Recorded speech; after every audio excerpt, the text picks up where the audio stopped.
Hello students, welcome to my YouTube channel Sahaj classes. तो आज इस वीडियो में हम जो क्लास 10 का मैथ का चैप्टर है 9 सम एप्लीकेशन ऑफ ट्रिग्नोमेट्री, उसकी जो एक्सरसाइज है 9.1 उसका क्वेश्चन 13 देखेंगे। इससे पहले 1 to 12 क्वेश्चन भी हमने इसके डिस्कस किए हैं, आप चाहो तो जाके देख सकते हो। इस वीडियो में हम डिस्कस करेंगे क्वेश्चन 13।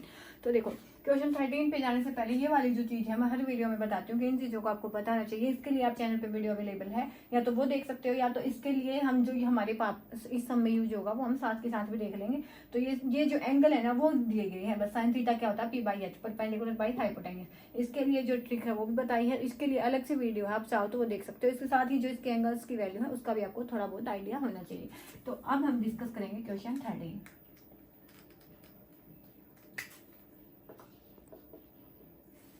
क्वेश्चन 13 में क्या कहा गया हमसे, as observed from the top of a 75 metre high lighthouse from the sea level, कि सी लेवल से एक 75 मीटर हाई क्या है, एक लाइट हाउस है। Angle of depression of 2 ships, कि जैसे ये फार्म हाउस है, आगे हमारे क्या है सी है, तो वहां से 2 शिप का जो एंगल ऑफ डिप्रेशन है ना, डिप्रेशन मीन्स कि हम टॉप से नीचे की साइड देखते हैं, तो वो कितना गिवन है, वो 30 गिवन है और 45 गिवन है।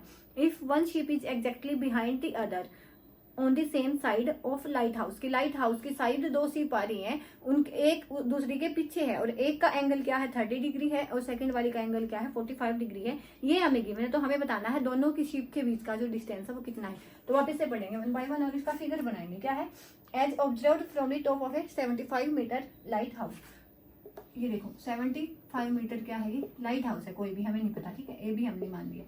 उसके बाद क्या है, सी लेवल से है ये, तो यहाँ पे हमारा क्या होगा, समुद्र होगा या सी होगा, ठीक है। इससे है तो इसमें क्या है, 2 जहाज हैं, एक यहाँ पे हो गई, एक यहाँ पे हो गई। तो इन्होंने क्या बोला कि वन एग्जैक्टली एक दूसरे के भी आगे पीछे हैं, तो वहां पे क्या है, एंगल ऑफ डिप्रेशन दिया गया है। अब यहाँ पे खड़े होके हम देखेंगे तो एंगल ऑफ डिप्रेशन क्या है कि यहाँ पे हम खड़े हैं, नीचे की साइड हम देखें तो नीचे की साइड हम देखेंगे तो यहाँ पे ये वाली चीज बनेगी एक तो, और एक ये वाली चीज बनेगी, कि 2 शिप हैं। अब बात आती है एंगल्स को बताने की। तो एंगल हम कैसे बताएंगे कि फर्स्ट वाली शिप का एंगल क्या गिवन है, 30 डिग्री गिवन है।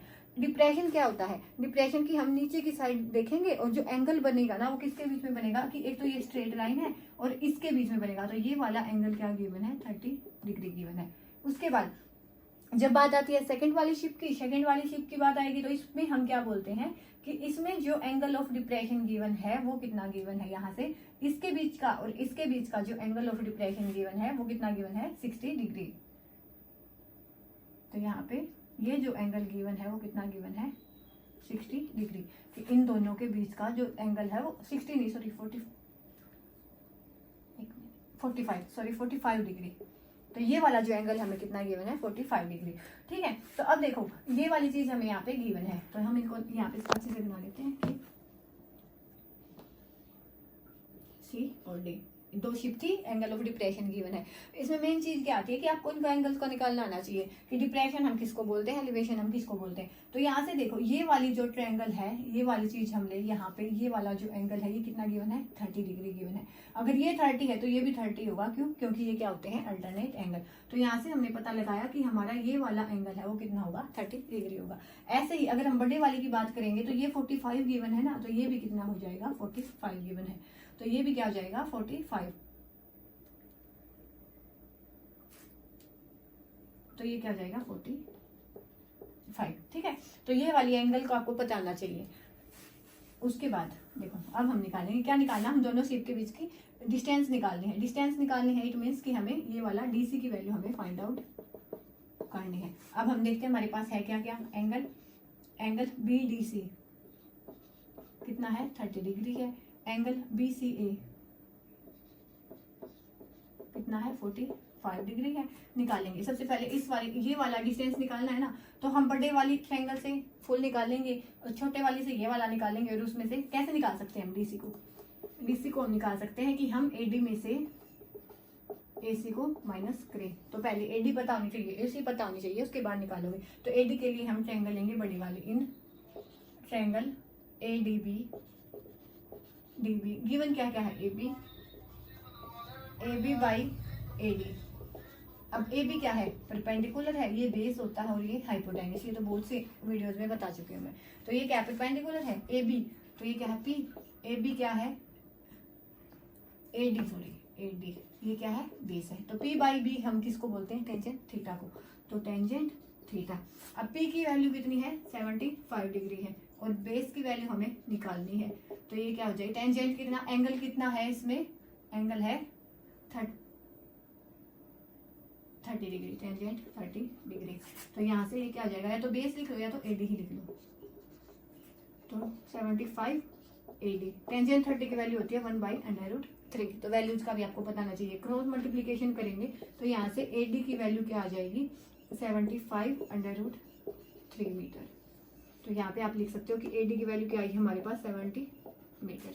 अब हम इससे AC की वैल्यू निकालेंगे। करना कुछ नहीं है, बस आपको स्टेप वाइज चलना है, बाकी इतना कोई लंबा चौड़े ये सब नहीं है। तो इन ट्रायंगल CAB, तो यहाँ पे हम क्या लिखेंगे, AB डिवाइड बाई AC, जैसा सेम लिखा था। तो AB क्या है, यहाँ पे परपेंडिकुलर है, ये क्या है, बेस है। तो P बाई बी फिर से टेंजेंट बनेगा, टेंजेंट थीटा। अब AB की वैल्यू कितनी गिवन है, 75, AC की हमने निकालनी है और टेंजेंट कितना है यहाँ पे 45। हमें क्या पता है कि टेंजेंट 45 की वैल्यू क्या होती है, 1। तो 75 बाई AC और ये हो जाएगा 1 के इक्वल। तो यहाँ से क्रॉस मल्टीप्लीकेशन करेंगे तो AC की वैल्यू आई 75 मीटर। तो यहाँ पे AC की वैल्यू क्या आ चुकी है, 75 मीटर। ये वाली वैल्यू आई है 75 और ये कंप्लीट आई है 75√3 मीटर। अब हमें निकालना है DC, दोनों के बीच का डिस्टेंस। तो DC के लिए क्या था, इन दोनों के बीच का डिस्टेंस निकालने के लिए क्या था कि AD माइनस में AC। अब AD की वैल्यू कितनी आई है, 75√3 और AC की कितनी आई है, 75। तो यहाँ से 75 कॉमन, तो √3 - 1 मीटर। तो डिस्टेंस बिटवीन टू शिप्स क्या निकल के आएगा, दो शिप्स के बीच का डिस्टेंस 75√3 - 1 मीटर। तो ऐसे आप इस सम को निकाल सकते हो स्टेप वाइज चल के। तो यहाँ पे हमारा जो क्वेश्चन 13 है वो कंप्लीट होता है। नेक्स्ट वीडियो में हम मिलेंगे क्वेश्चन 14 के साथ। तब तक के लिए धन्यवाद। Thanks for watching my video.